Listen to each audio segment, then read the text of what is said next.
Candace Owens is going hyper viral for her take on what actually happened to Charlie Kirk, but there's another take. Candace Owens, don't worry about the gag order in the Charlie Kirk case. I plan to violate it on the world's behalf. The things I've discovered this past week are enough to burn the house down. Yes, Charlie was betrayed by everyone.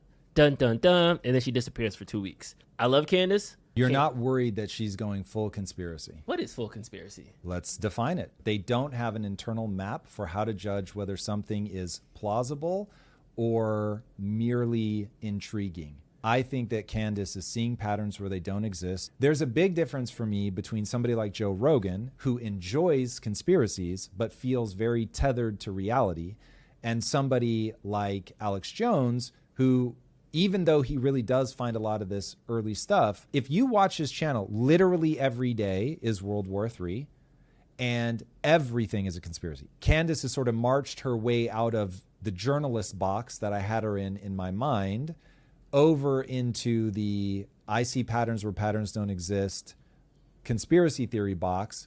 I worry that she isn't using an internal rubric with which to anchor herself to say, okay, these things probably aren't true. She can make a wild claim and produce receipts, but then another person can come along with receipts that counter it. I've got that internal metric by which I judge things, and so I make my decisions based on that. It feels like Candace has lost that. She doesn't, or maybe never had, but she doesn't have anything that she comes back to and says, like I say, I know better than to trust myself 100%. Just blanket. So I think I have all the receipts. I still don't trust myself 100%. She trusts herself 1,000%, and I cannot figure out how life has taught anybody that that's the right thing to judge things by. So to me, like, there's so much political goodwill that came from Charlie Kirk's death.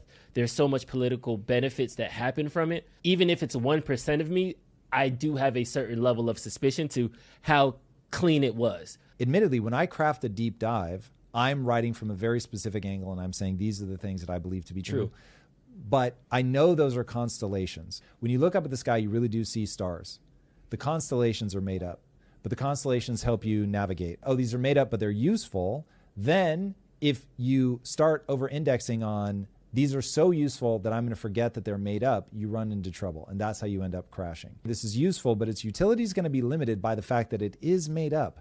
And so I want to get closer and closer to truth. I feel like these guys are getting stuck because it's so lucrative from a YouTube perspective. They're getting stuck in the constellation of it all instead of realizing those are just approximations. Start drilling down even deeper and really start fact checking and getting to the truth. Being on the ground and reporting from the ground, I think adds a ton of credibility. Now, I don't know if Candace has. It's possible she has, but I think that's a pretty important takeaway here. We don't know what the truth is yet. He's got a counterpoint to all of Candace's claims, and I found it very interesting that they sound plausible as well. I'm not saying he's right and Candace is wrong. I think people are right to question this stuff. I think people are right to think for themselves. But one thing that I have found extraordinarily useful in my life is once I have a belief about something, the economy, inflation, all that, I want to go find people that are like, no, this is all good. And I want to hear what they have to say. I want to understand what the argument is on the other side. If you can't argue the other person's side, you don't understand very much of it. I think a lot of times people build their entire frame of reference because they go down one path with one person that they trust. They build a worldview. They just parrot back what that person is telling them,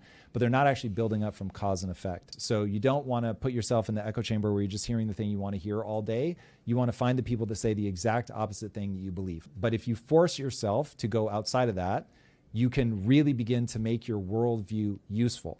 You want to find what is true, thinking up from first principles, thinking of the world through the lens of physics. The big thing I'm like, not enough people are talking about for me is that his shirt like puffs up right before he gets hit. And so what they're saying is that that's the, they just keep, I believe the word they keep using is concavity, that's the, essentially what I'm imagining to be the air moving around it as the bullet is coming towards him. And so the disturbance in the air, I guess, hits him before the bullet actually hits him. He goes in Discord and essentially admits to the crime. This is not somebody who was like, oh, I'm definitely going to get away with this. It feels more and more like this was somebody who did it. They were prepared to be a martyr. They wanted to make sure that nobody else got in trouble for this. That seems like a very plausible read. Aluminum foil hats are very out right now. They're calling this just another dude on the internet talking. So rather than dismiss the arguments by saying he's just another guy on the internet, show me how the things that he's saying don't make sense. Because if there's a breakdown in the logic, fair enough. Could it be that the government is involved in this? Like, that seems wild, but okay, maybe. But when I hear another plausible explanation, I'm like, oh, that's also very plausible. And if I'm honest, is Occam's razor. It's the most simple answer and therefore is the most likely to be true. If I had to put a front runner of, I need an answer for why those texts don't feel right. Now I have an answer that fits Occam's razor better, does not require there to be some big conspiracy. Watching that interview, I was like, oh, this guy puts together things. I didn't know that they found like scrape marks that potentially match a weapon being behind him. When he jumped down, I didn't notice the gray towel, but people are saying, no, if you really freeze frame it, you can see that there's like a gray towel behind him, that he at least claimed that the gun was wrapped in a towel. And I believe the authorities have confirmed that they found it in a towel. Then, okay, it does seem to be a thing that could potentially be a towel.